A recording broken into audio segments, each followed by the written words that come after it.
ഗ്രാമത്തിലെ പാതയോരത്ത് വളരെ തലയെടുപ്പോടെ നിൽക്കുന്ന ഒരു മരമുണ്ടായിരുന്നു. മരച്ചുവട്ടിൽ വിശ്രമിച്ച വ്യത്യസ്തരായ യാത്രികരിൽ 4 പേർ തങ്ങളുടെ അഭിപ്രായം മരച്ചുവട്ടിലെ മണ്ണിൽ രേഖപ്പെടുത്തി.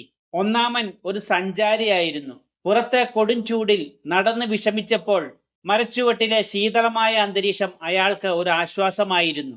മരച്ചുവട്ടിലെ മണ്ണിൽ അയാൾ എഴുതി, ഈ മരം ഒരു കാരുണ്യമാണ്. പിന്നീട് വന്നത് ഒരു തടിക്കച്ചവടക്കാരനായിരുന്നു. അയാൾ മരത്തിന്റെ ഉറപ്പുള്ള തടി കണ്ട് ഇങ്ങനെ കണക്കുകൂട്ടി, ഇത്ര ക്യൂബിക്കടി തടിയുള്ള ഈ മരം വിറ്റാൽ എനിക്ക് എന്തുമാത്രം ലാഭമായിരിക്കും. പിന്നീട് വന്നത് ഒരു മുത്തശ്ശിയായിരുന്നു. അവരുടെ മകൻ കഴിഞ്ഞ വർഷത്തെ കൊടുങ്കാറ്റിൽ മരച്ചില്ല ഒടിഞ്ഞു വീണ് ദാരുണമായി കൊല്ലപ്പെട്ടിരുന്നു. മരച്ചുവട്ടിൽ വിശ്രമിച്ചുകൊണ്ട് അവർ മണ്ണിൽ എഴുതി, ഈ മരം ഒരു കൊലയാളിയാണ്.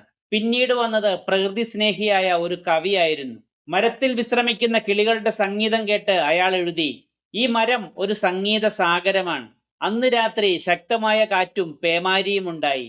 കനത്ത മഴയിൽ മരച്ചുവട്ടിലെ എഴുത്തുകളെല്ലാം മാഞ്ഞുപോയിരുന്നു. ആളുകൾ നിന്നെപ്പറ്റി പലതും എഴുതുന്നു. യഥാർത്ഥത്തിൽ നീ ആരാണ്? മരം ശാന്തമായി മറുപടി നൽകി, ഞാൻ വെറുമൊരു മരമാണ്.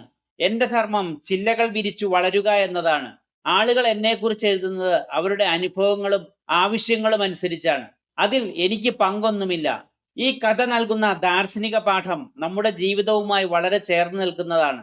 നമ്മൾ എന്തു ചെയ്താലും അതിനെ സ്വന്തം താല്പര്യങ്ങൾക്കനുസരിച്ച് വ്യാഖ്യാനിക്കുന്ന ഒരു വിഭാഗം എപ്പോഴും നമ്മളെ പിന്തുടരുന്നുണ്ടാകും. ലോകത്തെ മുഴുവൻ തൃപ്തിപ്പെടുത്താൻ ശ്രമിക്കുന്നവർക്ക് എപ്പോഴും ഒരു നിർജീവ അവസ്ഥയായിരിക്കും ഉണ്ടായിരിക്കുക. അവർക്ക് സ്വന്തമായി ഒരു പാദമുദ്ര പോലും പതിപ്പിക്കാൻ സാധിച്ചെന്നു വരില്ല. കാരണം അവർ ചെയ്യുന്നത് മറ്റുള്ളവർക്ക് ഇഷ്ടപ്പെടുന്ന കാര്യങ്ങളായിരിക്കണം. സ്വന്തം കഴിവുകളെ ഭയത്തോടെ കാണുന്ന ഇത്തരക്കാർക്ക് ഒരിക്കലും മികവിന്റെ ഉച്ചിയിലെത്തുക സാധ്യമല്ല. അവനവനായി തുടരുക എന്നതാണ് ലോകത്ത് ഏറ്റവും പ്രയാസമുള്ള കാര്യം. കാരണം ലോകം മുഴുവൻ നമ്മെ മറ്റൊരാളായി മാറ്റാൻ ശ്രമിച്ചുകൊണ്ടിരിക്കുകയാണ്. അറിവോ അനുഭവമോ ഇല്ലാത്തവർ പോലും നമ്മുടെ ജീവിതത്തിൽ അഭിപ്രായങ്ങളുമായി വരും. അവരെ കേൾക്കാം, പക്ഷെ ഒരിക്കലും നമ്മുടെ ലക്ഷ്യത്തെ തകർക്കാൻ അനുവദിക്കരുത്. എന്ത് നന്മ ചെയ്താലും അതിനെ ഇഷ്ടപ്പെടാത്ത ഒരു വിഭാഗം എപ്പോഴും കൂടെ ഉണ്ടാകും.